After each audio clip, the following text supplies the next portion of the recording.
Hello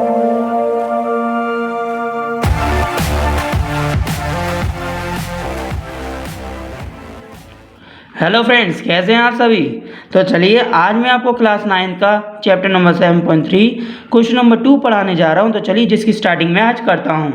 question दिया है AD is an altitude of an isosceles triangle ABC in which AB is equal to AC।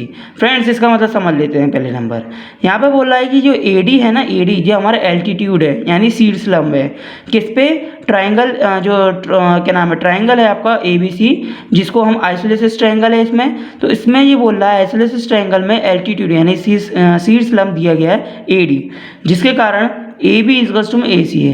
Because आप जानते हैं friends कि isosceles triangle की दो साइड इक्वल होती हैं। तो यहाँ पर ये आइसोलेसिस ट्रायंगल ABC है तो AB इक्वल टू AC हो गई, ऐसा क्वेश्चन में बोला है। ठीक है, अब हमें शो करना है AD बाइसेक्ट BC, यानी जो AD यहाँ पे जो शीर्ष लंब यानी कि एल्टीट्यूड है वो BC को बाइसेक्ट कर रहा है या नहीं।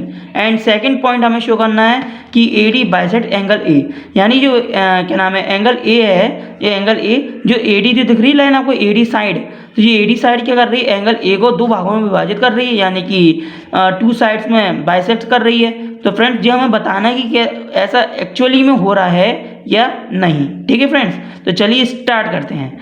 तो चलिए, हेलो फ्रेंड्स, मेरा नाम है सौरभ मित्तल, आपका स्वागत करता हूँ आपका अपने YouTube channel SS Saraswati 9th classes में। तो चलिए स्टार्ट करते हैं।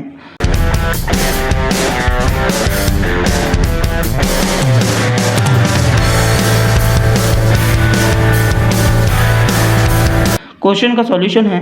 फर्स्ट ऑफ ऑल हम क्या करते हैं, ट्रायंगल ले लेते हैं, एक तो ABD एंड एक ले लेते हैं ACD। ठीक है, तो चलिए लेते हैं in triangle ABD and triangle ACD। ठीक है फ्रेंड्स, हमने ऐसे ले लिया।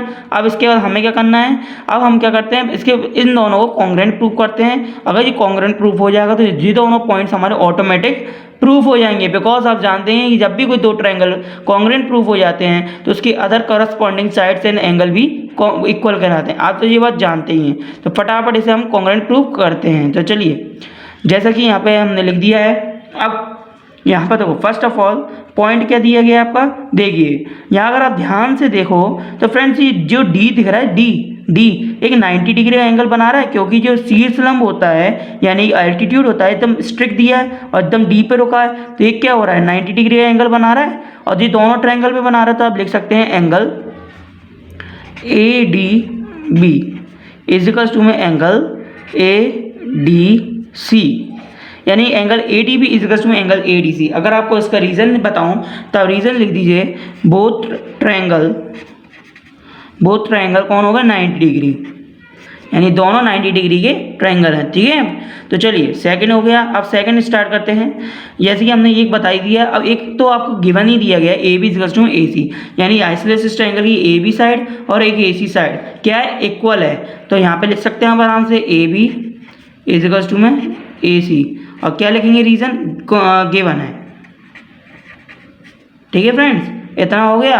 अब इसके बाद अगर मैं आपको और बताऊं तो इसके अकॉर्डिंग देखा जाए तो आप यहाँ पर अगर ध्यान से देखो तो आपकी ये AD जो दिख रही AD साइड जी, क्या दोनों ट्रायंगल में क्या हो गई, कॉमन हो गई। अगर आप ध्यान से देखो तो इन दोनों ट्रायंगल में कॉमन है ना, एक तो कॉमन पॉइंट भी हो गया AD। तो आप यहाँ पे आराम से लिख सकते हो तीसरा reason AD is equal to में क्या हो गया, कॉमन। ओके फ्रेंड्स, आपको समझ में आ गया होगा। तो आप जानते हैं जब भी कोई दो ट्रायंगल की अगर तीन हम रीजन बता दें जो इक्वल हैं, और फिर अगर वो तीन रीजन सच में इक्वल होते हैं तो वो क्या कहलाते हैं, आपके आइसोलेसिस ट्रायंगल कौन से कहलाते हैं, आपके कॉन्ग्रुएंट कहलाते हैं। तो चलिए आप आराम से लिख सकते हैं यहाँ पर ट्रायंगल ABD कॉन्ग्रुएंट है किसका, ACD का। ABD कॉन्ग्रुएंट है किसका, ACD का। ठीक है, अब ये नियम पूछे किस नियम से, तो फ्रेंड्स अब तक मैंने जितने भी सवाल बताए थे उसमें अभी तक एक नियम नहीं आया था RHS वाला, बट अब इसमें RHS का नियम लागू हुआ। क्यों, क्योंकि आपको याद है RHS का फुल फॉर्म मैंने बताया था, राइट हाइपोटेनियस साइड बताया था, RHS का फुल फॉर्म।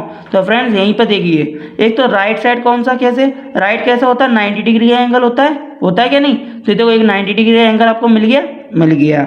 सेकंड नंबर यहाँ पे हाइपोटेनियस, यहाँ पे देखिए हाइपोटेनियस होती है जी आपकी, ये देखिए कण होता है जिसे हम हिंदी में कण कहते हैं, AB और AC हाइपोटेनियस, ये दो यहाँ पे गिवन दिया है।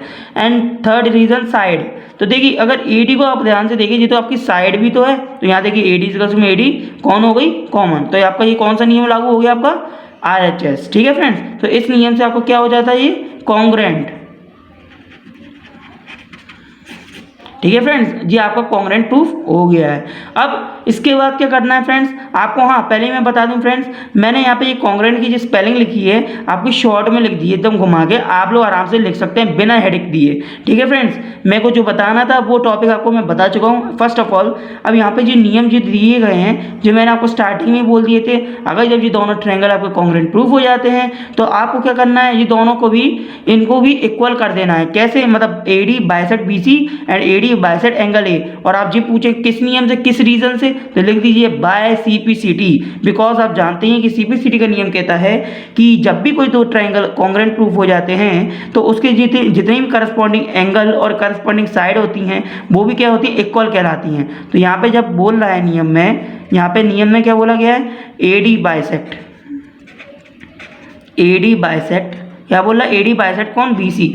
ये कैसे हो जाएगा, क्यों, क्योंकि देखो अगर जब ये कॉन्ग्रुएंट प्रूफ हुआ तो यहाँ पे ये BD दिख रहा है, BD इस में DC भी तो कहलाएगा। अगर आप ध्यान से देखो तो BD इस में DC भी हो जाएगा। और किस नियम से, CPCT के नियम से, जो मैंने आपको बताया नहीं लेकिन अब बता रहा हूँ। क्यों, क्योंकि जब दोनों ट्रायंगल के अंदर ही तो आता है BD और यहाँ पे DC आता है कि नहीं। तो यहाँ पे क्या हो गया, जब जी BD इस में DC हो सकता है बाय CPCT के नियम से, तो यहाँ पे AD बाइसेक्ट BC भी तो हो सकता है बाय CPCT के नियम से, है ना। ऐसे ही यहाँ पे सेकंड नंबर का जो नियम दिया गया है, AD बाइसेक्ट एंगल A, ये भी तो आपका AD बाइसेक्ट एंगल A हो सकता है फ्रेंड्स। क्यों, किस नियम से, इस नियम से, ये जैसे हमने CPCT का नियम यहाँ पे लागू हो जाएगा। तो आप जानते हैं फ्रेंड्स CPCT का नियम कब लागू होता है, जब लागू होता है जब आपके दो कोई एंगल अगर आपके क्या नाम है कॉन्ग्रुएंट प्रूफ हो जाते हैं तो उसकी करस्पॉन्डिंग साइड और एंगल भी आपके क्या कहलाते हैं, इक्वल कहलाते हैं, है ना। तो यहाँ पर जब है ना AD जो कौन है, आपकी AD साइड है, इन्होंने बोला BC पे ये क्या है, बाइसेक्ट है, हाँ जी बाइसेक्ट है।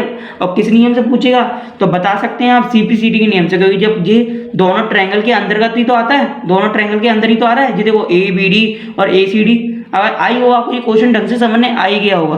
फिर भी कोई डाउट हो तो फ्रेंड्स हमें कमेंट सेक्शन में जाएं और कमेंट्स करके बताएं।